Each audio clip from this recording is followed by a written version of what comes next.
friends. Welcome to the Creative Impact Podcast. I'm your host, Rachel Caldwell, and I'm so happy you're here. Each episode, I take some time to chat with fellow artists about life, faith, and the impact of the arts. I've been so excited to get to talk to you. And when I saw you at Project Dance Houston this year, it's like, Sarah would be amazing on the podcast. So I'm so glad that this worked out and that we're able to spend some time together and share it with our friends, whoever's listening. So thanks so much for being here, Sarah. Thanks for having me. Yes. So just to give a little intro for everyone. Well, it's fun because I feel like we've kind of just seen each other at various dance events through the years. And then you knew Ben from Arrows, right? You probably knew Ben before you met me, I'm guessing. Yes. So cool. I met Ben on a Arrows international mission trip. Wow. We were in Costa Rica. And then I remember when he met you.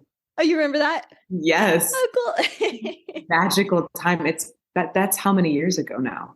It's been about 10 years ago since we met. Yeah, which is crazy. Just 10 years. Just a few. Yeah. We met about 10 years ago. And then this summer we're celebrating 9 years, our 9-year anniversary. So 9 to 50, right? Yes. We're shooting towards the stars. Amen. Yes, I love that. That was a fun season. That was really cool. And I think I probably first met you at Project Dance, is my guess, or somehow through the ADM community, maybe like at an intensive or. I think so. I would go down to Houston from Dallas because at the time we didn't have a lot of Christian dance in Dallas. Yeah. About 15 years ago. Okay. And so I would actually drive down to Houston to get filled up so that when I was back in Dallas, I could pour out. And so that was my community for the Project Dance world. And it was my community for Audeum. And right. It was so needed. I had no idea because I was in Dallas, both in the secular community and also in the Christian community. And so to have both roles, I'm grateful for those friendships. I'm grateful for sleeping on Jenna Vance's sofa. We were joking about that the other night about, I was a 20-something-year-old and needing a stop and would just call up like, hey, can I crash on? And now I have 20-year-olds that are crashing on my sofa when they're coming to Dallas to get filled up. So it's a fun full circle time. That's amazing. I love the full circle-ness of all that. And it's really fun to be able to pour it back out as well. Like when we've been blessed in that way, that happened this year with Project Dance too. It was like, we've been, like you said, the people that have gone and just received people's hospitality. And so it was really fun to be able to give back in that way a little bit. So it's amazing the longevity. It's, you sometimes forget, and it's so easy to do that, but it's when you look back and you see the road had been paved with people prior, and what you're doing today will launch those out. And so it's actually vital to not to be in the present, but also to fix your eyes and to know that there's another generation that's coming and that they need you. Yeah. So well said. Humbling to be a part of. It is. That's so true. Well, just a little bit of an overview of who Sarah is for those who are listening. So Sarah is an incredible human, first off, and just a beautiful dancer and choreographer, teacher, professor. We'll talk more about that later. And then also a wife and a mother and doing lots of different things, which is really fun getting to teach around the world. So yeah, I know it's we were just talking before we hit record about you kind of get to a point and you look around and like, whoa, how did I get here? So a little bit of that going on in this season. But yeah, do you want to introduce yourself a little bit? I kind of gave the broad intro, but if there's anything else you want to share. So good. You could follow me around and do that everywhere. That'd be really great. I would feel, especially you can do the supermarket. You can. Yes. I often introduce myself to people that I first start saying in my bio now, it says I'm a human. I love it. That creates art. Yep. And it's my laboratory, my workspace. The primary location for me is the studio. Yeah. I do see my role as an educator and as a researcher as lifted up high. The byproduct of it becomes choreographic work or investigative study that I can write about. But it's never the main focus. It's what happens in the studio. And that has really fueled me it's been over 20 years now. Wow. Yeah. And I'm grateful for the time, because I'm also being able to see what happens in discipleship and what happens in mentorship and what happens in the studio space push outward, rather than putting all of the weight upon we're performing, and the weightiness of we have to get it right, and the perfectionism of the final product, to say, hey, hold on, the process is actually really vital. Yeah. Let's really pour into the process, and then the product will have excellence, but it doesn't hold the same level of perfection that crumbles, that we fall apart in. Right. That kind of crushing weight. Yeah. Yeah. So my career, I trained as a dancer, classical dancer, went to Southern Methodist University and had my undergraduate there. I actually graduated. I went in as a dance major and I came out as an advertising major with a minor in dance and a minor in religious studies. Nice. Yeah. I don't know why, but I made a switch halfway through. I think I was burned out. I think I was tired of the push, tired of having a number on my chest and saying it wasn't Sarah. I was number 105. Yeah. I needed to detach.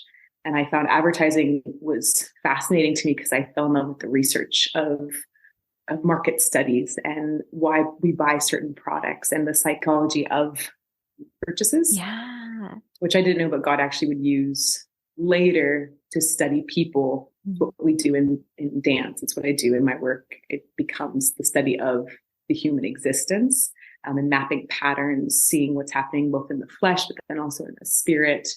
That's so cool. I love that. It's fun. Yeah. And then I came back to dance post-graduation in my 20s. I got saved when I was 18, and I was starting to activate my faith, and I was doing mission trips and I was traveling. And I remember teaching in South Africa a makeshift dance class in a pile of trash. Wow. Working out there. And the children that I was working with, I was a horrible soccer player and I couldn't do any of the activities that everyone else was trying to do with them, but I could make rhythm games, and I could gather the 2-year-olds and the 3-year-olds and the 4-year-olds, and we would, for an hour, just dance together. And that's when I felt the calling of dance come back. Wow. And it wasn't about where I was, it was with who I was with. So went back to Dallas, shifted perspective a little bit. And I think 2016, I went and I got my master's. Oh, awesome. Did it in choreography, and similar to back to advertising, it was studying and seeing the stage and seeing the studio in a different light, and what are we producing and what's the message that's being communicated within the messaging. And then also what was the process to get there. Yeah. So it's been a fun arc. Yes. I love how you, when we do like the pre-interview questions and stuff, how you mentioned your journey being like unconventional in the sight of others. I was like, that's a fun way to describe it, for sure. That the arc kind of went away from dance, and then that God brought you back, into that, like you said, in a different perspective. Yeah. I had to learn that the way that we define dance today, I don't believe we do it properly, because to say I'm a dancer means that in a lot of minds is I know a codified technique. Right. And I'm a dancer if I perform at a certain standard. And I'm a dancer when I train X amount of hours, and then I do X amount of performances at this level. When really, if we pull back, we say dance is movement. Yeah. Every human moves. Where you move, and that it doesn't have to look the same. Yeah. And it also then opens the door to others. Instead of it being a select group, you see that all flesh can move and they have value as well. Right. There's a preference probably on what it looks like, but that's a separate thing. It shouldn't disqualify. Yeah. And I think I needed that time to realize it and to see that there was more. I also, I don't think I've mentioned to you, but when I first got saved and I first met the Lord, I was really mad.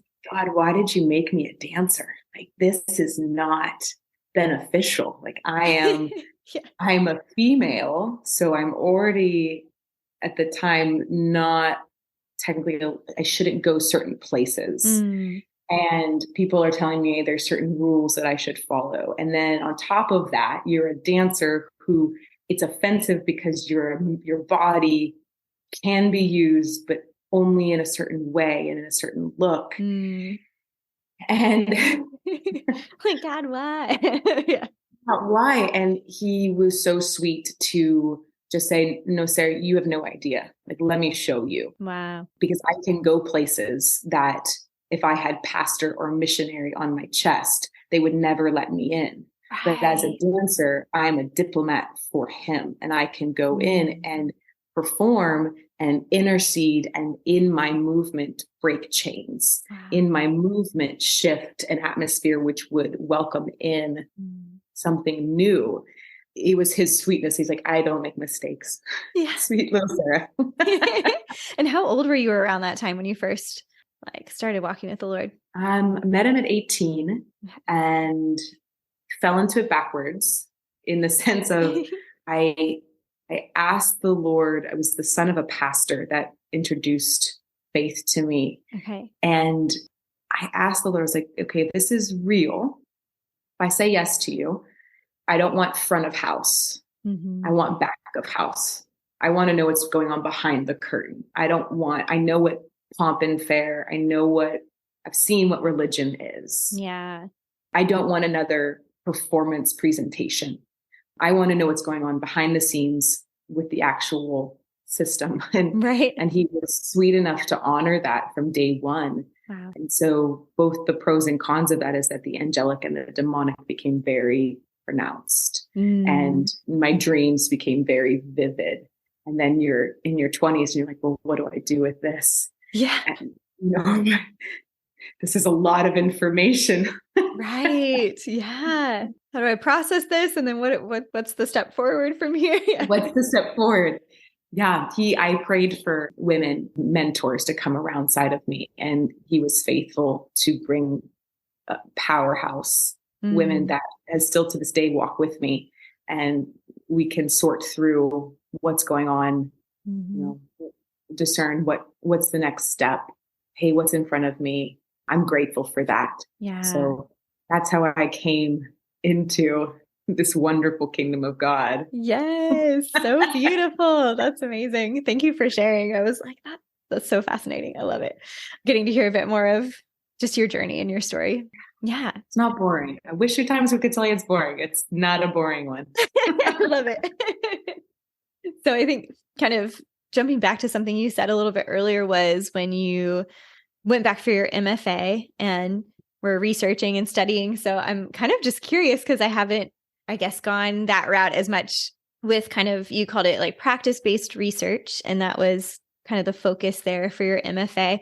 Do you mind just sharing what that means and how that changed your perspective as well? Absolutely. Practice-based research, it is a method of seeing the arts, similar to what I said earlier about it's the process rather than the product. Gotcha. Okay. That the way that we come about creating is worthy of study. And rather than saying, I have this vision and I need one girl in red in the center, it asks, well, why? Yeah. What is the significance of the center? What is the significance of the color red? What is the thought process that you got there? And as an artist and as a creative, it was so satisfying because it made me go inward and digest things rather than just saying, this is what I want. I had to backtrack a little bit. Right. Yeah. The offshoot of practice-based research, which is most often seen in European communities, there's emphasis of it there where it attaches the sciences, it attaches psychology, philosophy, theology. And it says we need dance as a tool to understand the world around us. So for my MFA thesis, I studied embodied cognition, how the body comes to form information And specifically, it was about architecture. Oh, okay. At the time, the Lord was talking to me about being a dwelling place of the Most High God. And what does it mean to be a house, a temple for him? And then how do I reconcile that with my temple going through stages of existence? Yeah. Like first being saved and then maturation and then so on. And he gave me the analogy of a home and how there's a quote from Victoria Marx. It says that dance is like a home. Every time you enter it, it is a different experience. You can never relive the same exact. It's so ephemeral. It's so the impermanence, the humanity of it. We think it's the same, but yet it's not. And so with that, my husband and I had just purchased a home and we were in the process of renovating it. And so I came in at every stage of renovation and filmed a improvisational movement practice that whatever was in the environment, I began to embody. And I did this for 6 months. Wow. And so That's he fun. would, talk about a relationship. He would come in and he would rip out the drywall and there would just be studs. And then I would come in not knowing what he had done. And I would start to move and craft and try to make my body the same. And then I would write a free flow of thought of what was going on in the space when I was there. And if it recalled any memories from my past. And then I did that again when we renovated the space again. And in result of it, it was a paradigm of thought about memory and spatial existence. And I invited University of Texas dancers to do the same thing in their spaces. Oh, cool. And we made a choreographic piece based upon space to place to home, which was quite fun before, because this was before COVID. So we were using your environment, your house as impetus before it became like you can't leave. Right. Like now everyone, or at that season, everyone was experimenting with that probably. It was quite challenging, but it was so exciting for me because I had moved in this house so much that I could recall the lines of the floor and where the shadows fell and how that was similar to the impermanence of my flesh and how I'm the same, but I'm different. Just like a wrinkle on your skin over time. It comes in experience. Just like I scuffed the floor and I can remember it. Right. So that's where I ended up with that research project. And it's carried with me throughout in everything that I do. I'm grateful for my time at Jacksonville University. PAR is not for everybody. It just was my perfect cup of tea. Yeah, great fit and fun exploration. And one day, hopefully a PhD, and we'll look into it. Yeah. Further it just becomes a game of time. Definitely. Figuring out, okay, when is the right season and priorities. And yes, that would be so fascinating to have that experience as the house is becoming more and more your home, like you said. And do you feel like because you were doing that practice and coming back kind of throughout the process that it felt like home maybe sooner than it would have if you hadn't been doing that? That's a great question. It certainly had a depth of, I know this place. Like a familiarity kind of. Yes. Feeling. And in the sounds, in the, I'm looking around now, I'm thinking about the walls and the drywall. I mean, we did everything. Wow. Yes. But I think it's taken a different shift now too, because the lived experience now involves 2 children. And so the dance has gone from what I know to completely a different space. Right. It's really humbling. It's quite fun. Yeah. Thank you for sharing all of that. It was fun to hear about. Such a cool experience. So have you felt like your teaching approach, I guess, has kind of evolved over the years? Oh, yeah. Yeah. I'm sure. Especially with the MFA, I feel like that was a big shift. Yeah. I mean, it's a mixture. I'm not as, I feel so at home teaching. I feel like it's my best self when I'm with others and pouring out. And I teach in a space where I welcome the learning to happen at the same time. Like I may know what's happening.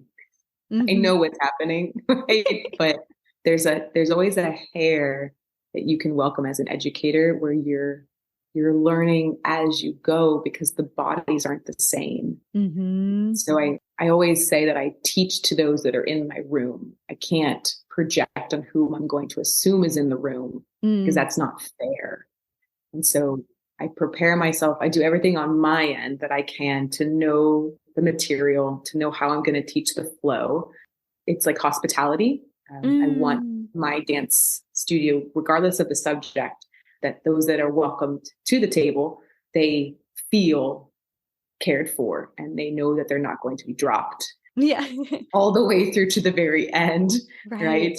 And so I do the best that I can in that of preparation, but then I also leave an element open, and that the openness has taken time with age to know that it's okay not to have all of the answers. And it's absolutely appropriate if someone gives me a question and I don't know the answer to say, that's a great question. Can I come back to you? I'd love to think about that a bit more rather than feeling that anxiety of I have to give an answer. Like we have to know all the answers because we're the one quote No, unquote teaching, right? Yeah. No, yeah, I'm a human too. Right. And I will be the first to apologize when I make a mistake. I'll be the first one to say, I don't actually have an answer. Let's find that out together. And welcome also others into that. So it's not just this hierarchical, I'm set on a podium position, because that I don't believe that the dancer of today needs that lording presence. It worked. It can work, but the byproduct often just results in anxiety and a short dance career. Right. And I want to equip people so that they're dancing past my body into, if I'm 90, they're still going. Yeah. They're 70. They're 60. Yeah. I'm 120 and they're still going, because it can't be a short term. It has to be long term. And so that definitely has progressed in my teaching pedagogy. Also being okay to try something new and to still be a student and still to learn and not assume that I'm done. Right. I think that's a very powerful element as an educator, is to still be learning, Yeah. So good. That's why I fell in love with, I loved school. I loved, even though I struggled with dyslexia as a child, I loved seeing how people learn. How did that pick up for this person? It didn't work for that person. Okay, this person needs this, and to cater to it in the most appropriate way to get to the same end goal. I think that's so cool. Yeah, I really get nerded out about pedagogy. I really like it. I would just probably, I don't have a company. I could, but I don't want one. I really love the laboratory of the studio space. Yes. And kind of the education side. Yeah, the side of it. And then also to know about, when looking at a Christian perspective, to also know the spiritual authority within a dance studio, and that as a teacher, these bodies are entrusted to me, these spirits are entrusted to me. I don't want to do them wrong. So at every cost, in Jesus' name, distraction needs to leave. Depression, anxiety cannot be present, because if those come forward, then the healing that's available, even in ballet technique. Yeah. I don't know a single ballet dancer that doesn't have a moment during a combination of self-criticism and evaluating, is that helpful? So my role becomes as a protection and taking authority over the space and allowing only that which is of God to come through, so that greater freedom can be had in the plie, in the contraction, in the spiral, in the whatever it may be. Right. That's so good. Yes. I saw that you've started building community in Dallas around adult classes as well, and just some offerings for the community, and even outdoor classes, which is super fun. So I would just love to hear kind of what that's been like. And it sounds like that's been going on for over a decade now. So a long time. I've been teaching adult contemporary modern for 15 years in Dallas, Texas. That's incredible. I love it. I love the community of people. I love the fact that I never know who's coming in the door, which has actually really aided my teaching method. Because as adults, you don't always have the privilege of being able to, either it's work, it's family, it's travel. You choose to come, which is a whole different mindset than I'm obligated to do. Right. I'm putting my money to it. Yeah. So I love having the fact that I don't know who's coming, but yet over now each time I've watched the communities come together and have maintained a sustainable friendships. It's not dependent upon me. I'm just the facilitator of the party, and so fun. they all coming in. It's quite funny because it's just a studio class. It's nothing higher, and I laugh because I feel like I've been privy to the most amazing demographic ever. I've watched now the ticket holders of Dallas, Texas. I've moved with the people that are actually in the theater seats, hearing their feedback, hearing what they're wanting, hearing their perspective the day after the big show. Those are my people. Those are the people that I'm rubbing elbows with, laymen, which I'm grateful for. And I know that it's so diverse. I have nurses, I have school principals, I have lawyers, I have artists, some that have moved forever and they just need an outlet. Some that have never danced and they just want to be brave. That's really fun. And to create an atmosphere where they can find that together. It has been really life-giving. And then the byproduct, because of, I don't remember if it was because of COVID or if it was prior to it, I had started to experiment with bringing in live musicians to my class, wanting just the normal adult to get the same experience that we get at the collegiate level or the professional level. So I would bring in and I would hire my friends who are musicians and they would play. And then I thought, well, why don't we do this outside? Why can't we do this in a parking lot or a park? And so I started teaching 2 separate classes. One of them it was called Generous Movers. And it was a movement meditation and prayer class open to any denomination. We would meet in a park on a Saturday morning. And for that one, we had no music. It was just the sounds of nature for an hour and a half. It was donation based. And in the beginning, we would raise money. Their donations would then be given outward to our community in different facets. And then it also evolved to being, during COVID, one of my primary forms of income because all of the studios closed down. And the university was still operating, but we were online. So then it became a way of sustaining my family. And I learned how much I love teaching in unconventional settings. And then the other class I started was called Modern Archive. And it was a mixture of like geocaching. With kids. And so I would send out an address and you would have to find the coordinates. And it was always in an urban setting in Dallas, in downtown Dallas. And then my friends who are musicians would put together their set. And we jokingly were like, we're going to do this before we get arrested. So you have to dance and have the class and have your live music with your drum kit before someone calls the police on us. And they would pack up everything and we would run. But I called it Modern Archive because of the idea of a site being a location, a treasure trove of experience and memory. And that anytime you come back to that same site, you can have the recollection of what occurred there. And it would just keep moving throughout the city so that you would come to know the city in a greater way. And that was so also fun. A donation-based class. It was a lot of fun. I'm like, okay, can you come do this in Houston? Absolutely. Oh, absolutely. I would need help though, because I don't know all of your hidden treasure gems and all of we did it under bridges. We would do it in parking lots. We would do it outside of art galleries. Like, it was just dance arts gone rogue. But I really loved. Makes me happy. So cool. Yeah, it was a fun, like childlike, again, playing. Such a sustainable necessity for children, but also for adults that we need to tap into, that we need to remember that play didn't stop when I learned about my taxes and I had the responsibilities of the world put on my shoulders, that it's still accessible. it just becomes a bit more of a choice that I have to engage in. I have to leave my house ready for the unknown. Exactly. Yeah. I'm really grateful for that community. I cannot believe it's been 15 years. So amazing. Yes, I love it. And that's such a fun idea. So either we can bring you in and help you know where the places are, or somebody out there, you want to start something similar in Houston. That'd be really fun.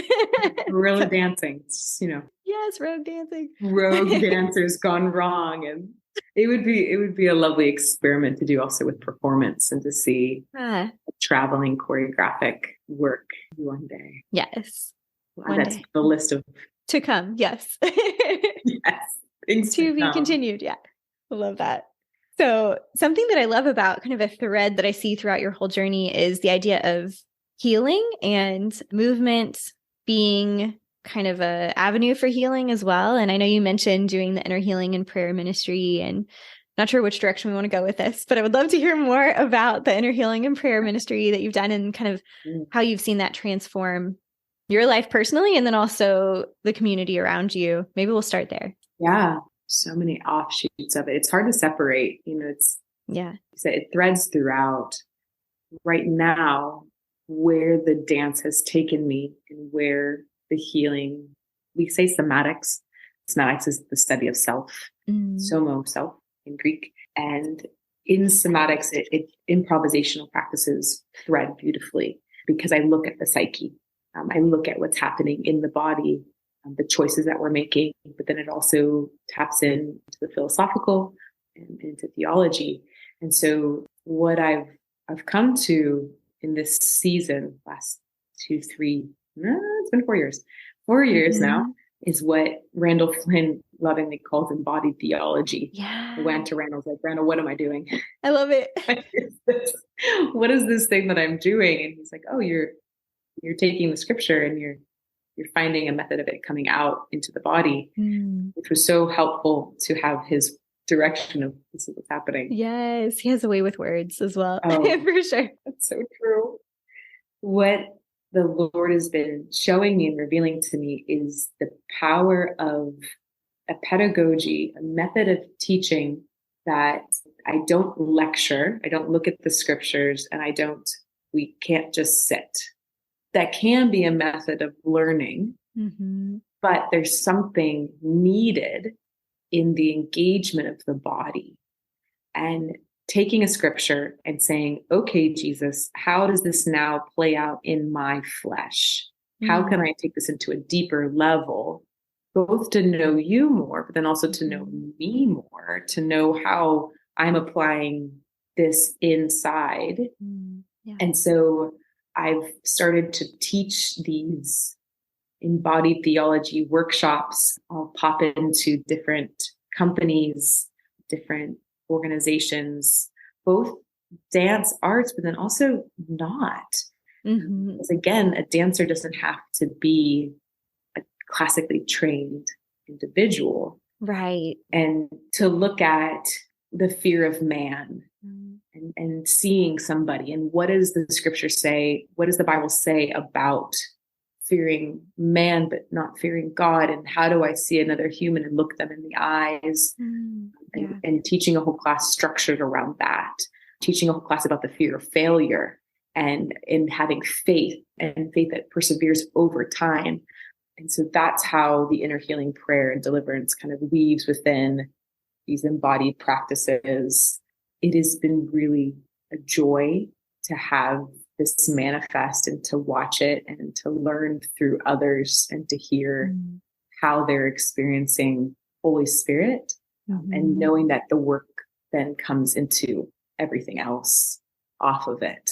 Yeah. Where this is going, I'm not really certain. I don't know if this is eventually turning into a PhD work for me or if it's turning to a publishing adventure or just really enjoying watching him. Yes. I'm sure some incredible moments of transformation and just meeting with God in those places is, I'm sure, like so powerful. And I love the connection between or bringing that element of that kind of embodied, like physical element into that inner healing work. Me too. Yes. Me too. So good. So good. One area that I would love to let people know that is a thing that you and your husband have founded and also are continuing is your nonprofit that you guys started, Aaron and Hur. Yeah. Yeah, I'm sure that's been a huge experience of the transformational power of movement and of just like how God can work through that. We, and 10 years ago, we started Aaron and Hur. We wanted to create an organization that lifted up the arms of those that are already doing the work. Yeah. The story in Exodus about Moses and how when the staff was held up by Aaron and by Hur, then the battle was won down below. And the Lord was speaking to us about, rather than starting something new, there are already people out there that are doing the work. They just need refreshment. And so my husband and I partner with missionaries, field workers, creatives, and say, we have learned, we now ask, what is the dream that you have that you aren't able to accomplish? How can we partner with you on that? That's a great question. Rather than saying, what's the problem that you have? Because people don't often, it becomes a shame point where they can't accomplish the thing that they want to and they feel upset about that. But rather, no, what's the big dream? Or if you've never dreamed into that, can we dream with you? My husband is a beautiful problem solver. He has the gift of strategy. There is nothing that's too complex for him to untangle. And then for me, it's such a relational element and meeting with people and seeing them and saying, okay, this is what I hear you saying. Let's make that happen. And then if there happens to be an attachment with the arts, then I'll outpour that with you, or I'll partner with you in that. So with Aaron and Hur, we've traveled, we've worked with people in Thailand. We've worked with people in the States. We've had in the past help people with their 501(c) paperwork. Oh, nice. Or brainstorming and mentorship. And it has been humbling because you start doing this, you're like, all right, here's I'm going to do this project and here we go. And I remember the time I was with the Lord and he said, would you be okay if you just went after one? And I was like, no, that's not, no one wants, do they want to read about the one? They want to know about my numbers. They want to know about, these are how many I've evangelized. And and he was so sweet to rebuke me. It's like, Sarah, you and your husband are like special forces. You're going to go in and then get out. You're going to go after the one because they're important to me. And there's going to be no pomp and fare. There's going to be no parade for what you did because it's not necessary. It's really not. It's not about that. But sweet little cute flesh tries to tell you otherwise. But it is just partnering with one at a time. And so it's been a sweet project on the side of all of the other things that have percolated because we don't pursue. So the Lord will just bring somebody beside and that one person will walk with for, it could be a month, it could be years, but we know that it's worth it because he sees them. But my thought is that Aaron and Hur will probably be with me to my dying day. It will, though, by the end of the dying day, probably look 100% different than what I'm doing today with it. So that's Aaron and Hur. Is there a particular story that stands out of the work y'all have done so far or helped support? I think there's so many. There's so many. I think in the very beginning, one of my favorites, there was a woman named Jenny. And she ran a shelter for women in human trafficking and in prostitution. And they would come out and they would have a safe place with her. And she was a survivor as well. And we came and it was a byproduct. It was like a connection of a connection. We weren't even supposed to be in that part of Thailand. Someone was like, you need to go meet this woman. So we did. Like, well, what do you need? Like, what is the dream? And she just looked at us and she's like, I just need intercession. It's like, okay, we can do that. And so, your flesh is like, I've flown around the entire world and I could have been doing this in my pajamas this is illogical, but for some reason I have to trust that I'm supposed to be here. Uh-huh. Right? It had to happen in her back office. And so we would take a little tuk-tuk taxi cab over across town in Chiang Mai at the time. And we would go upstairs and we would sit and we would just pray. And we committed to doing it for the 3 or 4 months that we were there. And it's a good reminder for me too, because I don't know what seeds were planted. I don't have all of the privy of information, but I know that I was asked to do it. And that's the post that I'll take up. Yeah. And it was worthy of doing it. Right. Such a cool story. Thank you. Yes. Well, this has been so fun. And literally we could just keep going. We'll just keep going. But as we wrap up, I like to ask everyone that comes on the show, is there something that you have on your heart right now that you'd like to share with other artists? And I know that's a very broad, and we've basically been doing that. So if there's anything else in this moment that comes to mind. Probably the desire in my heart for them to know they're not alone. And that the parts of you that feel broken or not usable, that it's a lie, and that the Lord wants to do something with you, through you, and in your specific story. Yeah. That He is safe to dream with, and that the best thing you can do for your career or your resume is to invest in Him. Yeah. Invest in the classes, invest in the literature, do that, but do the auditions. But He is the ultimate gate into everything, into anything. And He is safe. He's safe to know. It's beautiful. That's what I would leave people with. And if they need they need a connection point, they can find me on Instagram or email me at Matzke Movement and then tell me their story. And I'm happy to be another connection point, that the goal is that they run their race longer than I do. That's what I want. I want to form a team, but we just keep running. Yes. Taking things down in our path. Just keep going. Keep going. Yes. Love it. So last fun question is, what is one of your favorite things right now? Oh, in general? In general, anything.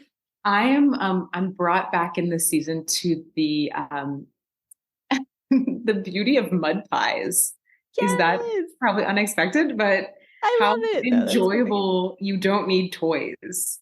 You need a stick and mud, and that will entertain for hours.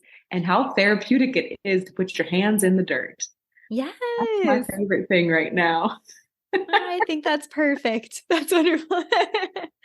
Such a great answer. So good. And I know you just said it, but just again, for people, if they'd like to connect with you and just chat, or like you said, share their story, can you just say those handles again on Instagram? Yeah, it's Matzke Movement, Matzke, and the word movement at gmail.com. Or on Instagram, it's also Matzke Movement. Perfect. And then if there's, I think the other way you can reach me is at sarahmatzke.art is my website. Love it. And I'll link to those in the show notes as well, so people can find you and connect. And thank you so much. This has been incredible. Literally could do this all day. So grateful for you and just being willing to take the time. And I know it's the midst of end of the semester and all the things that are happening. So thanks for being here, friend. Absolutely. It's an honor. Thanks, Rachel.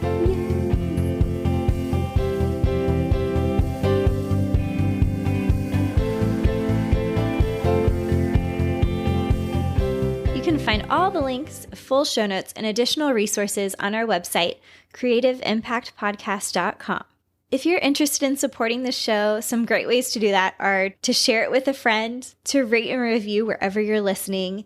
And then also, if you're interested in giving financially, you can check out our Patreon community, where you get bonus content each month and have a special part in helping make this podcast possible.